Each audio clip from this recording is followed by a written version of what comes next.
warahmatullahi wabarakatuh. Bismillahirrahmanirrahim. Alhamdulillahirabbil alamin. Wassalatu wassalamu ala asyrofil mursalin sayyidina Maulana Muhammadin wa ala alihi wa sahbihi ajmain. Amma ba'du. Sederenge kula takdim teng para sing rawuh. Dongaaken Sayyid Muhammad Ikhlas, muridé mau cerita sangu mbek rabi. Dongakno Sayyid Muhammad Legowo, di murid sing cerita rabi mbek sangu mbek nyindir Gus Rauf. Ingkang kula hormati wonten Gus Rauf, wonten Habib Husain, Habib Syafi Abud, wonten Habib Soleh Al-Kafs dan ingkang kula hormati. Kula berpikir begini ya. Kula ikrar ya. Kula tak sering bahasa Indonesia mawon. Kula ikrar yang diceritakan para saksi tadi, murid-murid beliau adalah benar. Sebab itu kula ikut bersaksi yang membela jenengan sing gak menangi Sayyid Muhammad, ya ora duwe wajah ganteng kok Sayyid Muhammad. Tapi banggalah nanti mau jenengan mlebu swarga dimodifikasi pun ganteng. Oke, wonten cerita ngeten Habib Husain, wonten orang tanya, Gus kenapa Nabi itu kok ganteng, wali kok ganteng? Sing jawab ya lucu. Kok Nabi mesti mlebu swarga, dadi ngrubahi ra akeh-akeh. Dadi mulane sing rapati ganteng kudu ngibadahe sing tenanan karena mlebono swarga ora ganteng butuh ekstra salon malaikat. Niku. Begini Pak Hasan, ini tonggo kula sering ngaji teng Bojonegoro, terus piyambake nggih sakjane ra rival kalian kula. Begini Pak Hasan, tadi kata Mas Lutfi itu pengganti dari nama sinten Syihab. Itu begini, ada cerita dan ini semua yang tidak menangi Sayyid Muhammad bedah senang. Karena hadhil millah atau hadatin ini milik yang menyaksikan Rasulullah sallallahu alaihi wasallam juga yang tidak menyaksikan. Ini pokoke kula bela mayoritas, secara pemilu mesti menang kula karena ini mayoritas. Rasulullah itu begitu mencintai dan begitu rindu sama ikhwani. Mereka kata sahabat, saya ini ikhwanu kayak Rasulullah. Enggak, antum ashabi, kamu itu sahabat saya. Ikhwani adalah man amanabi walam yaroni. Mereka iman sama saya padahal tidak ngerti. Itu hebat luar biasa. Wong tidak ngerti kok iman. Wong ora tau disangoni Sayyid Muhammad kok seneng. Itu hebat. Lah nek sing biasa disangoni untuk bojo kan seneng wajar. Nggih setuju nggih? Mboten niki kan argumentasi ilmiah. Saya ini lho niki sejine Gus Rauf. Saya ini di antara muridnya Mbah Mun yang kompetitor ilmiahnya baik, termasuk kategori A. Kategori A. Masalah ilmiah lho. Nah, masalah ubudiyah kok biasa. Tapi biasanya saya itu berkah. Nabi itu enggak pernah negur orang yang ibadahnya biasa-biasa saja. Yang ditegur adalah yang ibadahnya berlebihan, yaitu Abdullah bin Amr bin As. Ngerti sampe? Yang ditegur sama yang enggak ditegur itu baik mana? Yang enggak ditegur. Nabi itu tidak pernah negur orang yang ngimami pakai kulhu, tapi pakai Baqarah ditegur. Pokoknya kalau lagi partai kaum apa nih? Ini suara sadil bonat, tapi ini hak. Sehingga dalam banyak cerita dan ini disepakati banyak ulama. Uwais Al-Qarni itu lam yaltaqi Rasulullah sallallahu alaihi wasallam. Walam yarahu. Hampir semua riwayat bilang Uwais Al-Qarni itu tidak melihat Rasulullah. Beliau itu sering nangis karena tetangga-tetangganya sudah sowan Rasulullah dan tentu mereka menjadi sahabat karena sudah sowan. Tapi Uwais Al-Qarni di ibu mokonge ra karuan. Ditinggal ora gelem, mokong cerewet ngamukan. Njuk nglayani Uwais Al-Qarni. Uwais Al-Qarni itu lebih berpegangan konstitusi bahwa birrul walidain terutama ibu itu amru Rasulillah. Ummuka. Tapi apa yang terjadi? Uwais Al-Qarni yang tidak pernah sowan Rasulullah digelari khairul qurun Uwais Al-Qarni karena taat ning gone mandate Rasulullah nggih niku khidmah kalian enten ibu. Padahal boten di zamannya beliau sebetulnya menangi zaman Rasulullah, enggak sowan. Maksud kula Pak Hasan, dadi sing ora roh-roh ya aja terus sampean ngrasa luwih tinggi. Nggih biasa mawon, kabeh iku sementing ikhlas ridane Allah Subhanahu wa taala. Nah niki terus. Mboten iki masalah konstitusi. Soal masalah al-kutub al-mu'allafah.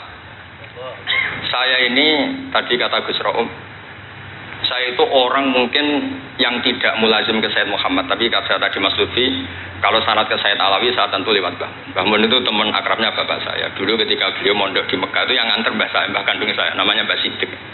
Jadi keluarga saya ya pokoknya muamalah terus musohabah semuanya sama keluarganya Gus Raum itu minal ajdam. Ya sampai kadang beda pilihan presiden, tapi tetap rukun. Karena nganggep itu bukan urusan akidah, ini biasa mawon apa? Biasa. Begini, niki rungokno tenan.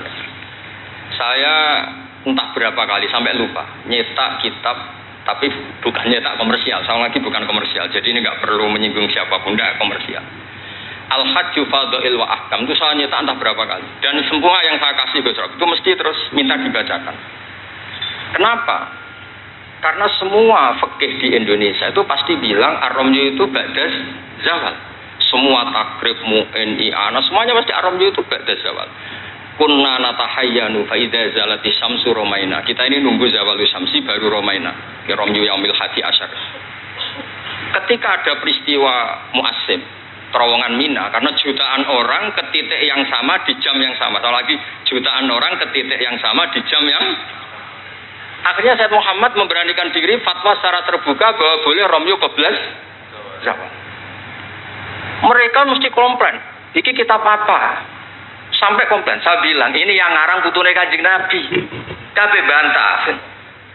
Tak bidono takbir dan beliau cara ngendikan masuk akal. Ya, ini sering haji napa mari sakniki haji yo wonten sing bisnis bareng wae sing haji lah iki cerita. Sing haji, sing bisnis haji tenan pokoke haji. Sebetulnya dalam ramyu itu kan boleh nafar awal, berarti selesai tanggal 12, bisa nafar sani sampai tanggal 13. Terus kata Sayyid Muhammad, jika bisa isqatur ramyi yauma salisa asar, ya bil kulliyah, bisa menggugurkan ramyu tanggal 13 bil kulliyah. Fali ayya juzat takdim min babi aula, apalagi ini sekedar takdimul waktu. Dan beliau bilang di kitab Al-Hajju Fadha'il wa Ahkam, dan tidak yusamma mukhalafatan. Kenapa ada mukhalafah? Itla ilzama fihi bitasrih, karena Rasulullah tidak mengendikan bahwa ini harus begini. Itu hanya fi'lu. Fi'lu bisa ya dulu alal jawaz, bisa alal aulawiyah, enggak ada jaminan kalau itu syarat apa? Sah. Terus akhirnya orang tuh ayam semua, tenang semua. Berdasar fatwa Sayyid Muhammad yang kita sosialisasikan. Saya baca itu berkali-kali. Jadi saya cerita, jadi ini benar-benar cerita naskahnya Sayyid Muhammad. Orang cerita sangut. Terus kedua, tawaful haid. Saya sering ketemu orang-orang yang nekuni medis. Gus, kalau kita pakai obat itu kadang masalah, ada efek samping gini-gini. Padahal kalau kita nunggu suci kayak cerita Sayyidah Aisyah, Rasulullah itu pimpinan. Mereka pasti ikhlas disuruh nunggu Sayyidah Aisyah sampai suci kemudian tawaf ifadah. Tapi ini kan kita orang kebanyakan. Hotelnya kalau lama-lama ya kita tidak kuat bayar, kena komplain. Pesawatnya juga gitu, kalau lama-lama juga kena komplain, tidak bisa pulang kan. Dan itu kata Sayyid Muhammad sederhana ketika beliau menyarankan tawaful haid itu intikal madhab saja, atau tidak usah intikal. Kalau mendekati waktunya habis langsung tawaf, tapi nunggu waktunya mepet, karena dengan mepet berarti statusnya darurat, tapi statusnya darurat. Terus kata beliau dengan entengnya ngendikan di mana-mana yang namanya wajib atau syarat sah itu ya ma'al kudroh. Ini tidak kudroh berarti syarat itu hilang. Di mana-mana syarat menjadi syarat ya kalau kudroh. Ini tidak kudroh ya berarti syarat itu hilang. Sehingga terus kita nyaman tawaful haid. Itu di kitab Al-Hajju Fadha'il Ahkam. Bisa dicek bahasan halaman 115 itu. Ini bukan cerita Malaysia, cerita teks. Jadi buat ini serius. Karena tadi kan orang-orang bisa guyon cerita nikah, berarti Anda tukang nikah. Nah kalau sekarang guyon karena ilmu, berarti Anda mubarak betul. Cerita nikah iso guyu, cerita ilmu iso guyu, berarti waras sampean. Ternyata bisa senang dengan ilmu, bisa senang. Relax. Saya baca kitab beliau yang khataman, ini Gus Rauf Sadinya. Saya baca Qawaid Asasiyah itu pasanan khatam tahun 39. Terus poso ini kemarin 45 ini saya juga khatam baca Qawaid Asasiyah. Dulu itu karangan Sayyid Alawi namanya Zubdatul Itqan. di era Said Muhammad disebut Al-Qawaid Al-Asasiyah fi Ulumil Quran. Saya ngajar di Sarang ya kitab itu di pondoknya Gus Zufur. Saya berkali-kali baca kitab itu di Kudus di pondok saya kemarin khatam. Terus kitab beliau yang saya senang sekali diantaranya tentu Mafahim Yajibu Antus Soha. Tadi Mas Lutfi cerita betapa repotnya Said Muhammad ngadepi Wahabi. Tapi di Indonesia saya sering cerita ke mereka, bahkan sebagian yang berfaham itu di kota banyak yang menjadi minna. Saya cerita begini, la ilaha illallah itu kalimatun dakhala bihal kafiru al-islam. Fakaifa bihadil kalimah. Kok terus jadi tukhriju hadil kalimah al-muslimah minal islam ilal kufri. Orang tahlilan, orang nyekel patok, orang-orang NU yang hal itu nyekel patok yang la ilaha illallah, la ilaha illallah. Itu kalimat yang orang kafir puluhan tahun menjadi muslim. Masa dengan kalimat yang sama menjadi kafir? Itu logikanya tidak kena. Berarti kalimat ini punya dua status. Ya mukminah memukminkan, juga mukafirah mengkafirkan. Itu kan lucu gitu. Dan itu mereka terus menerima. Kayaknya benar Gus Pak. Masa kalimat yang 70 orang misalnya kafir dalam waktu 70 tahun itu karena melafatkan satu kalimat itu saja la ilaha illallah Muhammadur Rasulullah langsung menjadi apa? Menjadi muslim atau mukmin. Masa dengan kalimat yang sama hanya karena sambil megang patok terus menjadi apa? Kalimat itu kalimat syahadatut tauhid. Makanya saya mohon para muhibbnya Said Muhammad itu harus baca kitabnya. Saya ini bukan niat sombong. Saya baca kitab beliau yang saya takriri sampai khatam itu ya Al-Hajju Fadhilul Ahkam. Saya sudah lapah berapa kali saya khatam. Terutama di bab Tuaful Haid sama Amram Yukublah Zawad. Terus Mafahim Yajibu Antus Soha, Qawaid Asasiyah, Mafhumut Tatawur wa Tajdid. Terus yang kitab-kitab paling modern terakhir karangan beliau itu Sirah Nabawiyah, yang sarahnya Alfiyatus Sirahnya Zain Al-Iraqi. Terakhir Mu'alafatus Said Muhammad. Dan saya yang sering juga sinau itu Manhajus Salaf fi Fahmin Nusus. Itu juga termasuk kitab yang sering saya pelajari. Sehingga belajar betul Mas Hasan, bukan main-main, belajar betul ya. Maksudnya kalau tidak bisa tak cari di kamus. Kalau nggak bisa semua bukannya sombong. Pakai sarana saya ini kan bapak saya itu hafal Quran, buyut-buyut saya ini mungkin termasuk orang yang nekuni Quran. Jadi saya kalau nggak paham, ya Allah kita ibadah pantas. Tiang butuh Quran ini jenengan terus mau ora paham kita ora pantas gitu. Nah, ya akhirnya paham itu. Nah, dari sekian cerita yang difahami nufus, nah ini supaya sampean clear ya. Saya mohon semohon-mohonnya. Jika jenengan pilihannya berpakaian seperti ini oke. Yang berpakaian ala Rasulullah atau ala Arab terserahlah istilahnya, nggih monggo.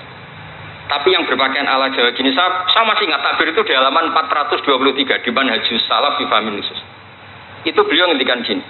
Wa kanat sunnatu Rasulillah sallallahu alaihi wasallam annahu yatamu ma yajiduhu fi ardi wa yalbasu ma yajiduhu wa yarkab ma yajiduhu mimma abahahu wa famanis ta'mala ma yajiduhu fi ardi fa huwa al-muttabi' li sunnah kama annahu hajjal baita min madinati faman hajjal baita min madinati nafsi fa huwa al-muttabi' li sunnah wa ilam tarkun hadil madinah tilka. Sampeyan cek itu. Insyaallah lafadznya itu persis. Bukan karena saya pintar atau cerdas, memang saya tekuni. Aku raiso seneng terus masang foto tok itu tidak bisa, saya tidak jenis seperti itu. Terus seneng ngenang si sangon itu, orang iso, saya itu seperti itu. Tidak bisa, saya tidak jenis itu. Saya itu ya sering dikasih uang Mbah Mun, Gus Rauf saksinya. Tapi ya saya ngenang beliau itu ya kitabnya tak pelajari Al-Ulama tak baca depan santri saya khatam. Saking senengnya saya Mbah Mun ke Said Muhammad sama beliau punya karangan Maslakut Tanassuk fil ittisalat di Said Muhammad Maslakut Tanassuk al-Makki fil ittisalat di Said Muhammad al-Maliki. Saya baca khatam. Saya sampai lupa entah berapa kitabnya Said Muhammad. Saya baca khatam dan ada takrirannya. Takriran ini penting karena argumentasinya ilmiah. Misalnya begini. Kalau orang ke kuburan kemudian agak diluk, dianggap suratus sajidin limakhlukin. Suratus sajidin limakhlukin. Maka kata Said Muhammad kadang jawab ya lucu. Berarti orang yang koinnya jatuh, koin duit receh. Kalau saya kan mungkin sudah kaya uang kayak ini koin jatuh tidak tak ambil. Kalau sampai itu kan masih diambil. Itu kan mesti fisuroti sajid atau fisuroti roke. Nah kalau itu dianggap murtad, semua orang yang ngambil HP-nya jatuh, itu semuanya Murtad karena ada suratus sujud li makhlukin, apalagi ini makhluknya koin. Nah ini bukan guyon, ini data ya. Maksudnya tak baca di sini karena memang saya profesional. Tapi jangan undang saya, yang berang undang saya Gus Rawi itu pun sekali ini perjanjian. Saya ini punya buyut-buyut Habib Husain Babut. Buyut-buyut saya itu tukang uzlah. Jadi saya termasuk kiai yang nggak suka diundang. Paling saya hanya ke Pasuruan karena Kiai Hamid Pasuruan itu sepupunya mbak saya. Ke Gus Rauf karena putranya guru saya. Pernah diundang Gus Kafabi karena agak-agak dipaksa. Mbah Mun itu ngaji di Pak Karim, berarti jenengan cucu murid. Waduh. Kok pakai ancaman ini Pak? Wah ya sudahlah, saya nurut tuh. Saya nurut, tapi saya bilang begini, saya ini punya pondok Quran, sering deres Quran. Tadi kata Gus Rauf sering deres Quran, sering nyemak Quran. Ya monggo kalau berani menanggung hisab itu. Akhirnya terus mau sekali aja. Karena resiko juga kan mengganggu orang yang deres itu. Buatan ini buatan ancaman, buatan cerita mawon, buatan saya biasa. Nah ini saya baca beberapa teks yang supaya jenengan ngerti. Ketika Sayyid Muhammad mencintai Imam Malik, itu beliau sampai punya karangan Imam Daril Hijrah Malik bin Sabri sekian cerita betapa Sayyid Muhammad itu mencintai Imam Malik. Makanya beliau dengan gelar Al-Maliki. Beliau karuan Al-Hasani tapi beliau menyisipkan gelar apa? Al-Maliki. Kenapa? Saya cerita sekian mazhayanya Imam Malik. Imam Malik itu tidak berpendapat kalau ba'da sholatil asri masuk masjid itu disunatkan sholat. Karena bagaimanapun itu waktu ba'dal asri. Meskipun ada sebab mukorin yaitu masuk masjid. Tapi beliau ada anak kecil, di sini ada tabirnya, ada anak kecil bilang, ya Syekh kum farkah. Kamu ini sudah Syekh, sudah kiai masuk masjid dan sholat tahiyatul masjid, kum farkah. Beliau tidak debat, langsung sholat. Ketika ditanya, innahu laisa bimadzhabik, itu tidak madzhab engkau ya Malik. Inni khosyitu an akuna minal ladzina idza qila lahum ruk'u la yarka'u. Kayak apa? Maksudnya Mas Hasan, kalau senang Imam Malik, yang ngarang Imam Malik. Kalau senang Sayyid Muhammad, ya baca kitabnya. Selain cerita dinikahkan dan cerita ditiwang. Buat ini ganjarannya kata kula Gus. Mergi dadi jenengan seneng nyeneng ngomong itu kan ganjaran. Lah sampean takok, lah ono kurbane, kula tadi ya korban berkali-kali kan. Terus ada lagi cerita tentang Imam Malik itu pernah dimintai orang miskin. Saya minta uangnya. Imam Malik jawab, dohirnya itu tidak Islami. Saya tidak punya uang. Kapan-kapan saja ke saya. Terus kata orang di dekat Imam Malik, lima adalah takulu kama yakulun nas rozaqallah. Kenapa engkau tidak seperti umumnya orang rozaqallah? Tidak jadi. Kata Imam Malik, asyaddu kalimatin ala sa'id. Kalimat terberat bagi sa'il adalah kalimat yang nyimpan roda sa'il. Walau dimna jumlatin, meskipun itu fidinim jumlatin terus. Fa'ana ujillu ismawahi ta'ala an askurahu liman yakrohu sama'ahu walau dimna jumlatin. Saya ini ingin menyelamatkan nama Allah. Peminta itu paling nggak suka kalau ada kata-kata yang arahnya pokoknya nggak ngasih. Saya ulang lagi, peminta itu paling nggak suka kalau ada kata-kata yang arahnya itu tidak ngasih. Karena peminta ini sudah mangkel, saya menyelamatkan tidak nyebut Allah. Nanti Allah jadi korban.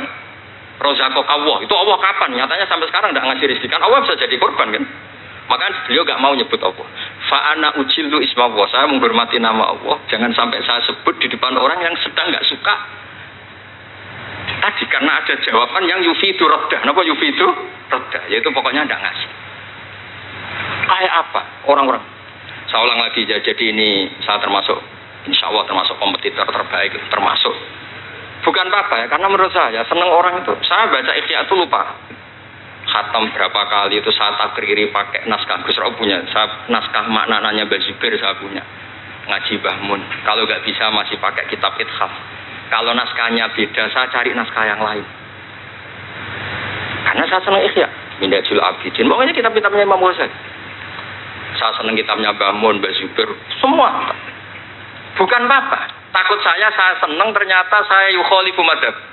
Saya sebagai pembaca maksudnya ya. Korek itu kalau senang ternyata dia yukhalifu madzhab karena tidak baca. Contoh gampang begini, saya tuh sering ketemu orang-orang khusyuk yang tidak ngaji. Gus itu gimana orang-orang sholat pakai baju merah? Tak tunjukkan di Bukhari, babus sholat fi saubil ahmar. Ada yang protes lagi, gimana ke situ kiai kok sholat kencing? Berdiri, babul qauli qaiman inda subadati qaumis di Bukhari. Gus, kok ada hadisnya semua? Yang masalah otak kamu kata saya gitu. Lu sampai sholat, sampean kalau sholat kan mikir, ya mikir utang, mikir macam-macam. Itu Imam Bukhari punya bab. Babul ifkar, tafsirnya apa? Imam Bukhari pakai bab itu babul ifkar di sholat, bab mikir di sholat. Itu dalilnya lucu Bebusen. Kanjeng Nabi itu sholat terus salam ke susu. Ditanya kenapa ke susu? Saya ingat ada dinar di rumah yang belum saya bagi. Berarti ingatnya kan pas sholat. Sampai ya bedanya Nabi ilingnya barang apik sama nuran. Tapi kan podo lagi jalan bab. Jadi kalau suwon kitab-kitab Sayyid Muhammad yang jadi makhrajan hasanan lihadil ummah itu harus kita bela mati-matian. Misalnya begini, Atakoh Somadiyah, mungkin di Jawa Timur disebut Atakoh Kubro yang baca kulhu beberapa kali, yang katanya bapaknya terus masuk surga itu. Itu kan kalau di kampung saya Gus, kalau ada baca gitu yang selain anaknya tak dah kamu udah usah serius ramlak di bapak. Oh anaknya tenang-tenang. Pernah ada orang ngundang saya, Gus, ngocok Atakoh Kubro Gus. Anaknya mau nggak manggon, monggo pinar, saya pulang. Kenapa Gus pulang? Karena anaknya ra maca wong liya bukan maca sembrono gak. Sing ana ning hadis awaladin sholihin yatullah, ra ono au kiyayin sholihin yatullah gak. Langsung Gus jenengan ngawur iki dalil. Aku ora ngawur pancen aku wong alim, mesti roh tenang. Sing ana ning hadis awaladin saleh, ora au kiyayin saleh. Jadi anak itu penting, malah monggak manggon tok berokokan. Monggo. Semenjak itu kalau orang undang saya enggak berani kalau enggak khusyuk ngoco. Takut saya pulang. Lah misalnya yang undang banggakno nyangoni saya, sugih saya. Kan mboten ngefek no teror-teror itu mboten ngefek. Jadi ini penting meskipun guyon, ilmu itu didudukkan. Sayyid Muhammad ngendikan, hadis-hadis tentang jumlah kul huwallahu ahad semuanya itu dhaif. Saya pernah ngaji itu di Kudus cerita gini, alhamdulillah kok dhaif. Hadis tentang jumlah la ilaha illallah yang banyak, alhamdulillah juga dhaif. Karena kalau itu syarat sahnya harus banyak, berarti begini. Mangqala la ilaha illallah mi'ata marrah lagi dakhalal jannah. Berhubung enggak ada jumlah mi'ata marrah, satu pun sudah dakhalal jannah. Kul huwallahu juga sama, di riwayat Bukhari jelas. Ada orang kalau ngimami baca kulhu ditanya, kenapa engkau baca kulhu? Li anha sifatur rahman, fa ana uhibbu an aqra'a biha. Kata Nabi apa? Jibril datang, akhbir ya Muhammad, annallaha yuhibbu bi hubbihi qul huwallahu ahad. Dan semua riwayat kadang hanya bilang hubbuka iyyaha adkhalakal jannah. Dan enggak ada riwayat hubbuka iyyaha wa qira'atuka alfa marra wa alfa marra lagi dakhalal. Kalau ada riwayat itu innalillahi wa inna ilaihi raji'un. Kita punya masalah besar karena kita enggak kuat baca lama-lama itu enggak kuat. Artinya gini, kita harus menjadikan kitabnya Sayyid Muhammad ketika menvonis hadis-hadis yang jumlahnya besar tadi. La ilaha illallah. Soal kamu lakukan tetap baik, kita sepakat itu baik. Tapi jangan jadi aturan hukum. Saya ulang lagi, baca banyak tentu tetap baik, tapi jangan menjadi aturan. Kalau jadi aturan hukum berarti gini. Dakhalal kafiru fil Islam in qara'a la ilaha illallah alfa marrah mi'ata marrah. Itu yang mengislamkan di masjid capek itu. Karena nunggu alfa marrah. Jadi saya mohon karena agama ini yuridu wa bikumul yusra, agama ini Allah inginnya itu mudah. Bu istu bil hanifiyatis sama semuanya itu mudah. Tapi jangan tahawun. Jadi kalau suwon tadi alhamdulillah sudah diduga saya 20 menit karena memang saya ini tidak bisa pidato. Saya kalau ngaji di rumah ini Gus Rob saksinya. Saya ngaji biasa 4 jam, 3 jam ya ngaji. Ngaji ada kitabnya saya baca Jalalain, pikirnya ada Sofi, ada Futuhat Ilahiyah, kadang ada Tobari itu kuat. Kenapa saya kuat 3 jam kalau ngaji? Saya ini pecinta umatnya Rasulullah SAW. Umat itu tidak boleh hanya mendengar kata-kata seorang bahak, enggak boleh. Harus mendengar kaifa qala Tobari, wa kaifa qala Al-Baidawi, wa kaifa qala Syafi'i Shafi, wa kaifa qala Imam Syafi'i. Saking hormat saya. Cuma saya nyampaikan pancen rileks guyon karena itu wasiatnya Bapak. Hak kena ngaji guyon. Iku wong bingung kabeh sing ngaji-ngaji. Jadi, ya ngoten mawon. Assalamualaikum warahmatullahi wabarakatuh. Assalamualaikum warahmatullahi wabarakatuh.